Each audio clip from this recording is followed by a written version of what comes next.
അത്തം 10 പൊന്നോണം എന്നാണ് ചൊല്ല്. എന്നാൽ ഇത്തവണ 11 ദിവസം പൂക്കളമിട്ടാലേ തിരുവോണപ്പുലരിയിലെത്തൂ. ഇത് പലർക്കും ഒരാശയക്കുഴപ്പം ഉണ്ടാക്കിയിട്ടുണ്ട്. അത്തം 10 പൊന്നോണം എന്ന ചൊല്ലിൽ വിവക്ഷിക്കുന്നത് ദിവസങ്ങളുടെ എണ്ണമല്ല, മറിച്ച് നക്ഷത്രങ്ങളുടെ എണ്ണമാണ്. അത്തം മുതൽ എണ്ണിയാൽ 10ാമത്തെ നക്ഷത്രം വരുന്നത് തിരുവോണമാണ്. നക്ഷത്ര മേഖലയിലൂടെയുള്ള ചന്ദ്രസഞ്ചാരത്തിൻ്റെ ദൈർഘ്യം എല്ലാ വർഷവും ഒരുപോലെ ആയിരിക്കണമെന്നില്ല. അതിനാൽ നക്ഷത്രങ്ങൾക്ക് ഒരു ദിവസത്തിൻ്റെ ദൈർഘ്യമായ 60 നാഴിക, അതായത് 24 മണിക്കൂർ, അതിൽ കൂടുതലോ കുറവോ വരാറുണ്ട്. ഇത്തവണ അത്തം 59 നാഴികയ്ക്കും 30 വിനാഴികയ്ക്കും ഉണ്ടായിരുന്നു, അതായത് 23 മണിക്കൂർ 48 മിനിറ്റ്. അതിനുശേഷം വന്ന ചിത്തിരയ്ക്ക് അതിനേക്കാൾ ദൈർഘ്യമുണ്ടായിരുന്നു, 66 നാഴികയ്ക്കും 39 വിനാഴികയ്ക്കും.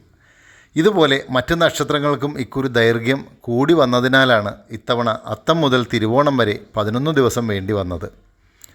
ഇതുപോലെ നക്ഷത്ര ദൈർഘ്യം കുറയുമ്പോൾ അത്തം മുതൽ 9ാം ദിവസം തിരുവോണമാകും.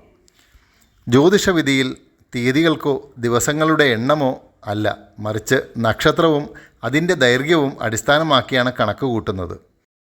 എല്ലാവർക്കും അത്തം 10 ഇത്തവണ 11ാം ദിവസം വരുന്ന തിരുവോണ ആശംസകൾ.